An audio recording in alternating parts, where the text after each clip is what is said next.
what we've been saying, I guess, from the off, is that these games now don't feel quite so scripted as they were in the past. So maybe that will result in more goals potentially. I don't know. Tom, City fan? I don't know. Happy with the 2-1 prediction? Yeah, very happy with the 2-1. Yeah, I'll take that. But I can see a score draw, to be honest, as well. Just kind of Liverpool in better form than I think we thought we were going to be facing them in a couple of weeks ago. So yeah, I'd be happy with a point, I think, but not great in terms of a title race, is it, if that's how it ends. Let's move on.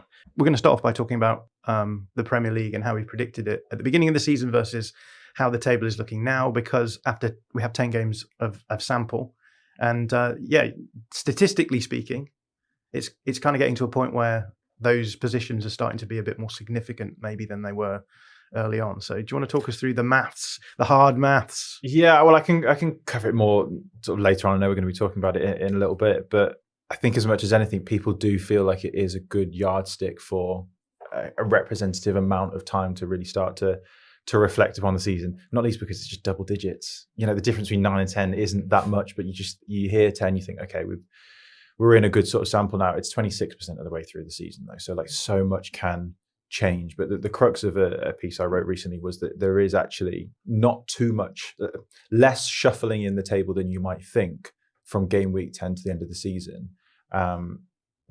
Consider, I mean, this season is different because it is so tight and congested, but actually there's reason to believe that not a lot is going to change, even though we are only 26% of the way through the season. So essentially you've given us permission to talk about what's happened so far in some kind of meaningful sense. Yeah, green light. Yeah, green light. Good. Let's go.